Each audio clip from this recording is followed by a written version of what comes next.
আসসালামু আলাইকুম, welcome back to my channel Nusha's Bong world. আজকে আমরা আপনাদের সামনে একটা কুর্তির গলার ডিজাইন করে দেখাবো।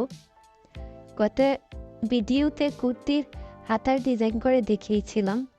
তো ডিজাইনের পূর্বে আমি একটু প্রথমে কলম দিয়ে বা পেন্সিল দিয়ে যে কোনো একটা দিয়ে এঁকে নিয়েছি।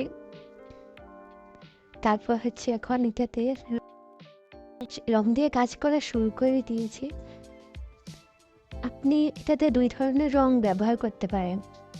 একটা হচ্ছে রেডি অ্যাক্রামিন বা অ্যাক্রাইলিক কালার। আমি এটাতে রেডি অ্যাক্রামিন কালারটা ইউজ করতেছি। এই কালারগুলো যেহেতু রেডি থাকে, বাজার থেকে রেডি পাওয়া যায়, তাই আর বাসায় এনে কোনো রকমের মেডিসিন ব্যবহার করতে হয় না। অ্যাক্রাইলিক কালারের মতোই অ্যাক্রামিন কালার দিয়ে সহজেই কাজটা করে নেওয়া যায়। আজ এই ভিডিওতে আমি শুধু আপনাদেরকে পাতার ডিজাইনটা করে দেখাবো। ফুলের কাজটা এখন করছি না। প্রথমে পাতার কাজগুলো শেষ করে তারপর ফুলের কাজটা শুরু করব।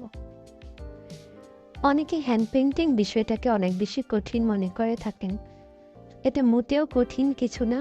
আপনি রং তুলি নিয়ে বসে পড়লে হ্যান্ড পেইন্টিং কাজ করা আস্তে আস্তে শিখে যাবে। তবে প্রথমে আপনাকে সাহস করে শুরুটা করতে হবে। আমি অবশ্যই চেষ্টা করব আপনাদের সামনে হ্যান্ড পেইন্টিং বিষয়টাকে সহজভাবে তুলে ধরার জন্য, যেন আপনারা সাহস করে এটা শুরু করতে পারেন।